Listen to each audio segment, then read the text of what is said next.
మానవుడు ఆశతో అన్నీ ఆర్జించుకొని అన్నీ కొప్పేసుకొని వాటిలో సంతోషం పొందాలని తిప్పలు పడుతుంటాడు.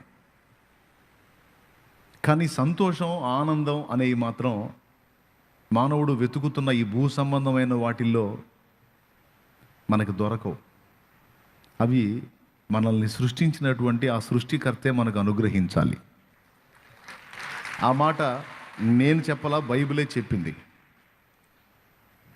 నీ సన్నిధిని సంపూర్ణ సంతోషము కలదు అన్నాడు. సంపూర్ణ సంతోషము ఆయన సన్నిధిలో దాచిపెట్టాడట. నీ కుడి చేతిలో నిత్య సుఖములు కలవు అన్నాడు కీర్తనల్లో. మస్తు సార్లు మీరు చదివి ఉంటారు, వినుంటారు. మనుషుడు వెతుకుతున్నటువంటి సంతోషం యొక్క సంపూర్ణత,